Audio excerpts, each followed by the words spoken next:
Hello बच्चों, let's read the question. The question is a sound source of frequency 512 Hz is producing 6 beat with a guitar. Guitar के साथ वो 6 beat जो है produce कर रहा है. इसका मतलब गिटार की फ्रीक्वेंसी और जो सोर्स की फ्रीक्वेंसी है उसमें कोई डिफरेंस होता है. जब दो डिफरेंट फ्रीक्वेंसी जो होती हैं वो मिलती हैं तो क्या होता है, बीट होता है. ठीक है. If the string of guitar is stretched slightly, जब मैं इसकी स्ट्रेच करूंगी इसको स्लाइटली तो बीट फ्रीक्वेंसी जो होती है वो डिक्रीज होती है. The original frequency of guitar is, तो गिटार की ओरिजिनल फ्रीक्वेंसी क्या होगी वो हमें बताना है. तो देखिए की कॉन्सेप्ट में हमें क्या पता होना चाहिए. जब मैं बीट फ्रीक्वेंसी की बात करती हूँ तो बीट फ्रीक्वेंसी जो होती है वो डिफरेंस ऑफ टू फ्रीक्वेंसीज होता है. सपोज सोर्स की फ्रीक्वेंसी एफ एस है और गिटार की फ्रीक्वेंसी एफ जी है, तो F S minus F G जो है वो 6 बीट आ रहा है पर सेकेंड. ठीक है, ये बीट फ्रीक्वेंसी है मेरी.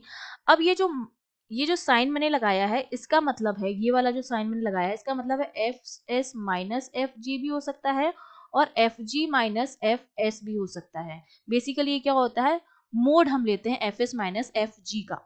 ठीक है, ये हमारी बीट फ्रीक्वेंसी होती है.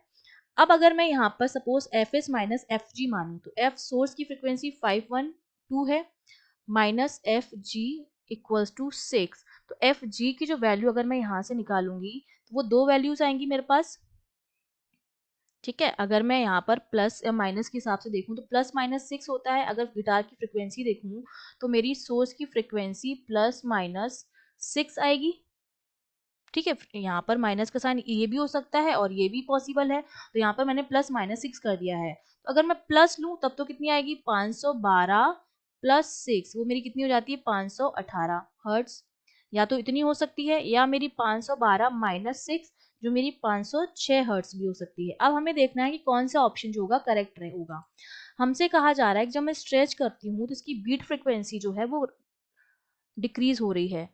बीट फ्रिक्वेंसी को अगर मैं डिक्रीज करूं तो ये तभी पॉसिबल है जब मेरी एफ जी की जो वैल्यू हो वो एफ एस की वैल्यू से क्या हो, कम हो. ये तभी पॉसिबल, बीट फ्रिक्वेंसी कब डिक्रीज होगी, ये तभी डिक्रीज होगी जब मेरा एफ एस जो होगा वो एफ जी से ज्यादा होगा.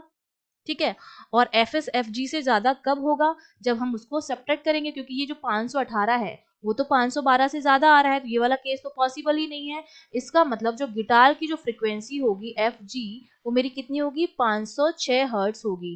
क्यों, क्योंकि अगर हम गिटार को स्ट्रेच करने पर बीट फ्रीक्वेंसी मेरी कम हो रही है. ये कब पॉसिबल है बीट फ्रीक्वेंसी कम होगी, सपोज अगर F G minus F S होता तब तो बीट फ्रीक्वेंसी जो हमारी होती है वो बढ़ती, क्योंकि 518 है यहाँ पर हमारा.